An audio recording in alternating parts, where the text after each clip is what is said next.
दिल्ली की रानी। एक थी रानी। क्योंकि राजा की मौत एक हादसे में हो गई थी, रानी को ही राज्य संभालना पड़ रहा था। रानी का नाम था रानी रश्मिवती। रानी ईमानदार थी और प्रजा की सेवा में लगी रहती थी। एक दिन उसके दरबार में 3 नौजवान आए, रमेश, सुरेश और दिनेश। कहो, क्या सहायता कर सकती हूँ मैं तुम्हारी? हम आपके दरबार में काम करना चाहते हैं ताकि जनता की सेवा कर सके। लेकिन अभी तो तुम्हारी उम्र बहुत छोटी है।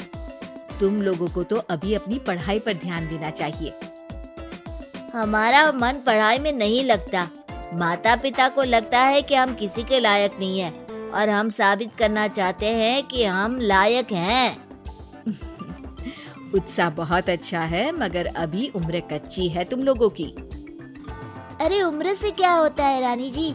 शास्त्रों में लिखा है कभी किसी के ज्ञान को उसकी उम्र के आधार पर नहीं देखना चाहिए।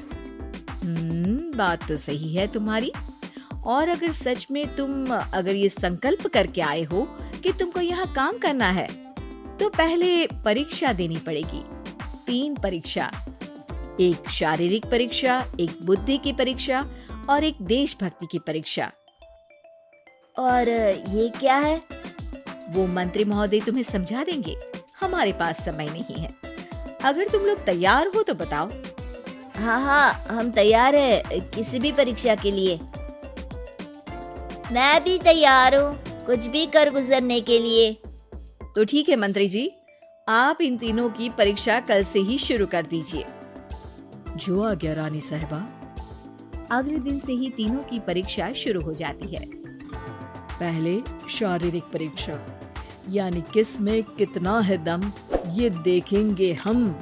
क्योंकि शरीर में दम होगा तभी तो प्रजा की सेवा में दम लगा पाओगे। हमें क्या करना होगा? वो पेड़ दिख रहा है, जो सबसे पहले चढ़ेगा उस पे दरबार में नौकरी पाने के अवसर उसी के बढ़ जाएंगे। मैं चढ़ता हूँ। अरे रुको रुको, गिनती गिनने दो। 1, 2, 3। 3 की गिनती के बाद रमेश और सुरेश भागकर पेड़ के पास गए, मगर दिनेश आराम से पेड़ के पास गया। जैसे ही रमेश और सुरेश आधे पेड़ तक चढ़ गए, दिनेश ने उन दोनों की टांग पकड़ के उन्हें नीचे गिरा दिया और खुद पेड़ पर चढ़ गया। दिनेश की जीत हुई। अरे लेकिन इसने बेईमानी की। बेईमानी नहीं की, बुद्धि लगाई। शरीर के दम के साथ दिमाग में भी दम होना चाहिए। क्यों मंत्री जी? हाँ, बात तो तुम्हारी सही है। लेकिन बात अगर बुद्धि की है तो बुद्धि की असली परीक्षा हम कल लेंगे। शाम को जाकर मंत्री रानी को सब बता देते हैं। यानी दिनेश उन सब में ज्यादा होशियार है। जी रानी साहिबा। अगले दिन तीनों की बौद्धिक परीक्षा का समय होता है। आज हमें क्या करना है मंत्री जी? थोड़ा सब्र करो, कल जल्दबाजी में ही हारे थे तुम। सही कह रहे हैं मंत्री जी। अरे तू क्यों ज्यादा बोल रहा है? तू भी तो हारा था ना कल। ए दिनेश, ज्यादा होशियार मत बन। अरे लड़ो मत। आज की परीक्षा पर ध्यान दो। आज की बौद्धिक परीक्षा में ये कुछ बोरे हैं, कुछ में नमक है और कुछ में रुई। जिसको जो ले जाना है उठा लो। देखते हैं कि कौन जल्दी से कोई भी एक बोरा नदी के उस पार लेकर जाता है। समय शुरू होता है अब। तीनों बोरों की तरफ बढ़ते हैं। सुरेश, नमक की बोरी भारी है, ले जाने में मुश्किल होगी। हाँ, सही कह रहा है। रुई हल्की है, हम दोनों रुई लेकर चलते हैं। अरे भाई, मैं तो नमक लेकर जाऊंगा। रमेश और सुरेश ये सोचकर हंसते हैं कि आज तो दिनेश हार ही जाएगा। दौड़ शुरू होती है। 1, 2, 3। तीनों नदी की तरफ भागते हैं।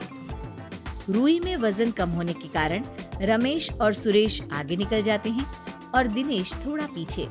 पर जैसे ही वो सब नदी में जाते हैं, दिनेश की बोरी का नमक गलने लगता है और वजन कम हो जाता है, जबकि रमेश और सुरेश की रुई में पानी भर जाता है और बोरी का वजन बढ़ जाता है।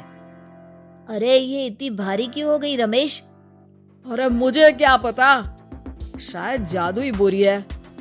अरे लगता है कि हम बेवकूफ बन गए।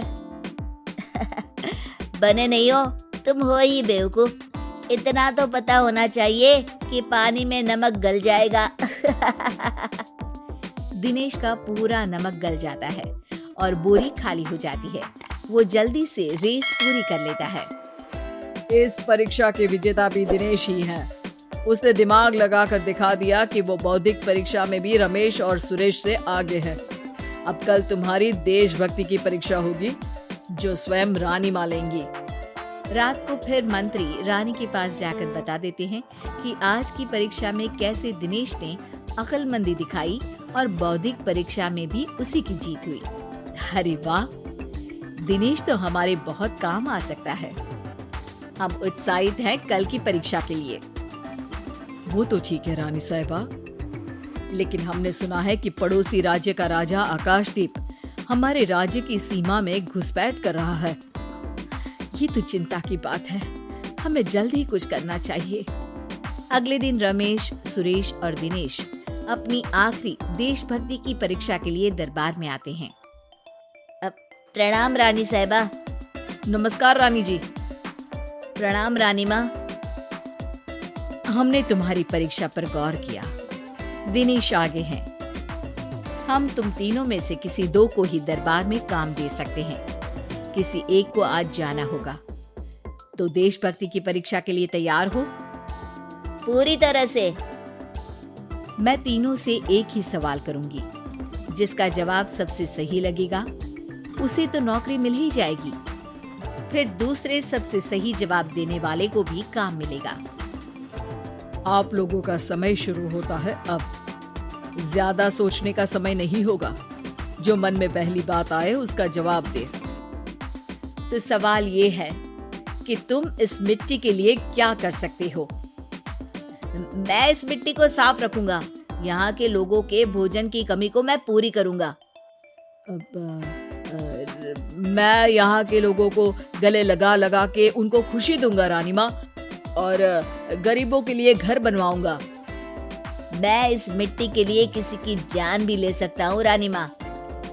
मंत्री, दिनेश को एक तलवार दो। जी रानी जी।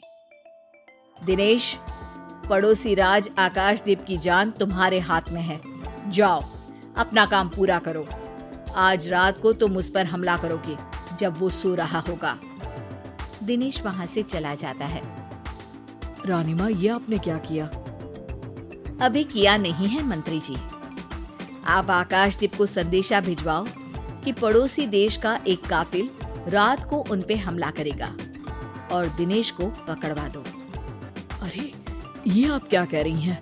और क्यों कर रही हैं आप ऐसा? राजा को लगेगा कि हमने उसकी मदद की, उसकी जान बचाकर। वो हमारे राज्य का पीछा छोड़ देगा और हमारा एहसानमंद हो जाएगा। और दिनेश का क्या होगा? इस राज्य को दिनेश जैसे शातिर और लड़ाकू लोगों से ज्यादा जरूरत है। ऐसे लोगों की जो लोगों को खाना खिलाने की और खुश करने की बात करे। और ये गुण सुरेश और रमेश में है। इन्हें नौकरी दे दो। दिनेश बहुत चतुराई से नौकरी हड़पना चाहता था, जिसके लिए उसने रमेश और सुरेश जैसे दोस्तों का भी नुकसान किया। पर रानी ज्यादा चतुर निकली। उसने एक तीर से दो निशाने लगाए। दिनेश जैसे खूंखार युवक को राज्य से बाहर करवा दिया और पड़ोसी राजा आकाशदीप को अपना एहसानमंद कर लिया। पूरा दरबार रानी की जय जयकार कर रहा था।